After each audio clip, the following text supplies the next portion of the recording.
श्री राधे। नमस्कार दोस्तों, आप सभी का हमारे YouTube चैनल में स्वागत है। आज मैं एक छोटा सा वीडियो लेके आया हूँ। हम कई बार धाम में जाते हैं, वृंदावन धाम, अयोध्यापुरी, जगन्नाथ धाम। तो वहाँ पर कभी कभी हमें लगता है कि पैसों में हमें दर्शन होते हैं, पैसे लेते हैं और हमें दर्शन कराते हैं। कई जगह VIP भी कह देते हैं या कुछ भी है, तो बांके बिहारी जी के नज़दीक जाने का मौका मिलता है।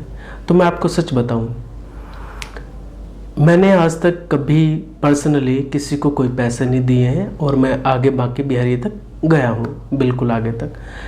स्पर्श तो नहीं किया है, लेकिन बिल्कुल आगे जहाँ पे वो एक बना हुआ है वहाँ से मैंने दर्शन किए हैं। लेकिन एक ऐसे जानकार भी थे जिनके जो गोसाई थे, तो उन्होंने कहा कि हम आपको दर्शन करा देंगे। तो पैसे उन्होंने भी नहीं लिए थे, लेकिन उन्हें कुछ फिर तोहफे के रूप में, प्रसाद के रूप में उन्हें दिया गया था। तो ऐसा ही कुछ मेरे मन में था कि मैं इस पे वीडियो बनाऊं कि ना बनाऊं। लेकिन कई बार जब आपके मन में कुछ चीज़ होती है तो ऊपर वाला ही उसको पूरी कर देता है। तो पुंडरीक जी ने बड़ी ही प्यारी बात लिखी है। छोटा सा वीडियो है, छोटी सी बात है, लेकिन बड़े काम की है। क्या कहते हैं वो? कहते कि धाम किसे कहते हैं? जहां बल से नहीं घुसा जा सकता।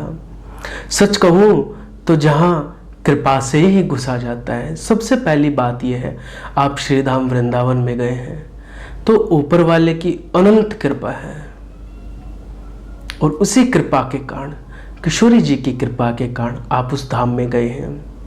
वो कहते हैं चाहे फिर आप कितना ही बल लगा के देख लो, अरे कृपा देखने वाला तो ये भी देख लेता है कि ये जो बल है मेरे पास, ये भी उसकी कृपा से ही है। मंदिर में जाते हैं, टिकट लो, दर्शन हो जाएगा जल्दी से। हजारों लोग हैं और सबके पास धन है। वो प्रबंध की तुम्हें कोई, अब देखना, जो काम की बात यह है, वो प्रबंध कि तुम्हें कोई ऐसा व्यक्ति मिल गया, वो प्रबंध कि तुम्हारी जेब में धन था, वो प्रबंध कि तुम्हारी एक या दो नोटों ने उसे तृप्त कर दिया। एक व्यक्ति मिल गया, तुमने 500,000 रुपये उसे दिए और उसमें वो तृप्त हो गया। उसने तुम्हें रास्ता दिखाया और जगन्नाथ के सामने लाकर खड़ा कर दिया। तो ये ना सोचना कि देखो मेरे पैसे में कितनी ताकत है। ये ना सोचना मैंने कितनी बड़ी चतुराई दिखाई कि आदमी को पैसा दिया और मैं दर तक पहुंच गया। इस बात का अभिमान मत करना। ये जिसने सोच लिया वो चूक गया। असली भक्त तो वो है जो इस पर भी सोचे, शायद जगन्नाथ ने मुझे याद किया था और व्यवस्था बना दी। भगवान ही चाहते थे कि तुम उसके पास तक इस जरिया हो, इसलिए भगवान ने व्यवस्था बना दी है। मान प्रबंध कर दिया, किसी को खड़ा कर दिया मेरे लिए, और वो मुझे हाथ पकड़कर अंदर ले गया, करीब ले आया। तीर्थ वो नहीं है जहां बल से प्रवेश हो सके, तीर्थ वो है जहां भगवान के अनुग्रह से प्रवेश हो सकता है। पुंडरीक जी महाराज के वचन है, अच्छे लगे मैं आप तक लेके आया।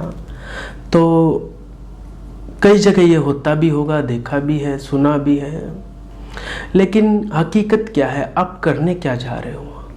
भगवान के दर्शन करने।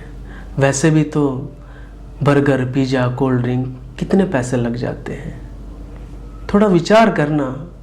आप जहाँ जाके भी इधर उधर की बातें करते हो, जिस काम के लिए गए हो उनका दर्शन करने के लिए गए हो, दर्शन की प्यास मन में रखना, फिर देखना दर्शन हो जाएगा।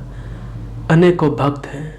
एक मेरा जानकार है, वो बांके बिहारी के मंदिर में पीछे खड़ा होकर दर्शन करता है, आगे भी नहीं जाता।